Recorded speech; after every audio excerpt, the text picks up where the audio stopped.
Time time पर, हाँ time time पर नहीं बंद करनी चाहिए। हमारे को गारंटेड एमएसपी चाहिए, अच्छा। बाकी कुछ नहीं चाहिए। हमारे को बहुत बड़ा भाव नहीं चाहिए और बहुत कम भी भाव आप नहीं ये- चाहिए। आप- को ये आप क्या कहूँगा, हाथ जोड़ के कहता हूँ, किसान की ओर ध्यान दीजिए, किसान को आर्थिक मदद दीजिए। किसान का माल बाहर जाना चाहिए, नहीं मिलता। व्यापारी खा जाता है। व्यापारी नहीं खाते, ये दलाल। सुल्तानी संकट है सरकार का, अच्छा केंद्र सरकार का सुल्तानी संकट है हम पर। अच्छा वो आयात निर्यात उनके जो धोरण है वो गलत है, चुकी के है सब, अच्छा, नियम कायदे ऐसे हैं कि जो ठीक नहीं है। ठीक नहीं है साहब। हाँ। यहाँ बैठे बैठे वो उधर क्या हमारे भाव पाड़ते हैं खेती माल की। डबल इंजन की सरकार कहते हैं कि भाई महाराष्ट्र के अंदर इधर बीजेपी उधर भी बीजेपी, और अब तो कहते हैं जो लोकल गवर्नमेंट है वहाँ भी बीजेपी का दबदबा है, फिर भी ऐसा हो रहा है, तो क्या क्या कहेंगे आप? हमने आज़ाद मैदान पर इसके खेती पर ही अनशन किए थे, बात नहीं सुनी उन्होंने हमारी। उन्होंने हमारे केंद्र को मार्ग दिखाया। ये केंद्र के आखिरता थे, वो भाव लेना देना जो खेती माल का भाव है ना, वो केंद्र के अधीन है। अच्छा। इसलिए हम यहाँ पर आ गए साहब। जो केंद्र निर्धारित करता है, जो कहते हैं कि एमएसपी मिनिमम सपोर्ट प्राइस भी केंद्र निर्धारित करता है। बहुत सारी आपने बातें कही हैं कि गारंटेड एमएसपी की बात कह रहे हैं, तो गारंटेड एमएसपी से मतलब क्या है आपका? क्या चाहते हैं आप कि असल में जो मुद्दे हैं क्या आपके, थोड़ा बताइए साहब। अगर हमने खेती में बीज लगाया, माल निकाला, तो हमें कुछ ना कुछ मिलना चाहिए। अच्छा, आप ये कह रहे हो जो हमारे को 100 रुपए खर्चा आ गए ना, तो हमको 150 रुपए गारंटेड मिलने चाहिए। लागत से 1.5 गुना 1.5 गुना मिलना चाहिए, वैसा मिलता नहीं आज तक।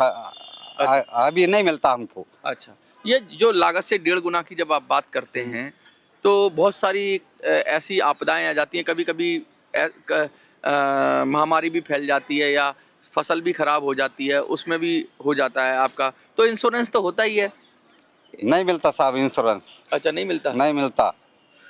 और कैसे किसान हैं? क्या बड़े बड़े जिन जमीनें हैं उनके पास किस तरह के किसान हैं आपके यहाँ पर, खासकर आपके अहिल्या नगर में जो आप कह रहे हैं? बहुत बड़े बड़े है और गरीब भी है। गरीब भी है, सब हाँ, तरह का मिक्स सब है। मिक्स है, सब तो तरह के। समस्याएं भी अलग अलग होंगी ना, कि एक ही तरह की समस्याएं सबके पास? नहीं, अलग अलग तरह की है सबके पास। अच्छा, बहुत सारी प्रमुख मांग आप कह रहे हैं, तो कृषि उपज की बात आप कर रहे हैं, 50% की गारंटेड एमएसपी की बात कर रहे हैं, और भी कोई नीति की बात कर रहे हैं आप। क्या क्या है मुख्य मांगे आपका?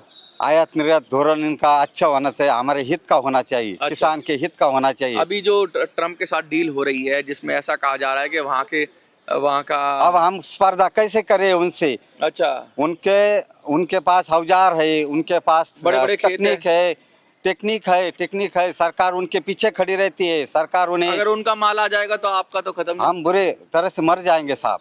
अच्छा, तो आप ये चाहते हैं कि अगर जो जिस तरह की पॉलिसी अभी तक मोदी जी कहते रहे कि भाई जो हमारी पॉलिसी है, भारत की पॉलिसी है कि भाई सेक्टर है या कृषि का क्षेत्र है, उसके अंदर हम इंपोर्ट नहीं करेंगे या कम करेंगे, जिससे हमारे किसानों को प्रोटेक्शन मिलता रहे। क्या लग रहा है अब ये जो नई नीति आ रही है इसके अंदर खोल दिया फार्मा सेक्टर? साहब, नई नीति के बारे में मुझे मालूम नहीं। हाँ। पर उनकी जो डील हो गई है, हाँ। उधर के सरकार ने जो इधर माल लाने वाले है वो भारत में, वो खुश हो रहे हैं कि हमारा किसान अच्छा हो जाए। हमारा मार्केट वो काबिज कर लेंगे साहब। कब्जा कर लेंगे। कब्जा कर लेंगे। बीटी कॉटन की बात करें तो बीटी कॉटन तो आता ही था, हम इंपोर्ट करते ही थे।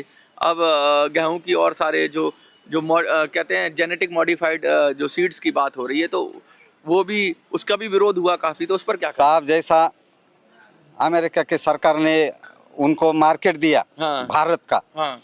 वैसा हमारी सरकार ने हमको दूसरे देश का देना चाहिए ना। वो तो निर्यात बंद कर देते हैं। अच्छा। टाइम पर। हाँ। टाइम पर नहीं बंद करनी चाहिए। हमारे को गारंटेड एमएसपी चाहिए। अच्छा। बाकी कुछ नहीं चाहिए। हमारे को बहुत बड़ा भाव नहीं चाहिए और बहुत कम भी भाव नहीं चाहिए। आप ये कह रहे हो कि जब उनको जरूरत होती है तब आपका माल लेते हैं, जब जरूरत नहीं होती तो आपका माल को, निर्यात को बैन कर देते हैं वो बाहर वाले। हाँ। तो इंडिया को भी ऐसा करना चाहिए। क्या क्या साहब? जैसे आप एक्सपोर्ट करते हैं, जब जैसे इंडियन, माफ करिए, इंडियन का जो फार्मर्स का जो प्रोडक्शन है वो एक्सपोर्ट करते हैं यहाँ पर, तो वो लोग रोक देते हैं इसको जब उनको जरूरत नहीं होती। जैसे गेहूं लौटा दिया था। हाँ साहब, गेहूं लौटा दिया था ना हमारा, वैसा भारत सरकार ने करना चाहिए। आम को भी लौटा दिया था कि ये खराब है। हाँ, लौटा देते हैं वो। हाँ, लौटा देते हैं। तो हमें भी ऐसा करना चाहिए कि उनको भारत सरकार ने इस पर विचार करना चाहिए, उनको इधर का मार्केट खुला करने नहीं देना चाहिए साहब। अच्छा, क्या संदेश देना चाहेंगे आप आज या जंतर मंतर पे आए हैं और थोड़ा आपके परिवार में भी दिक्कत है?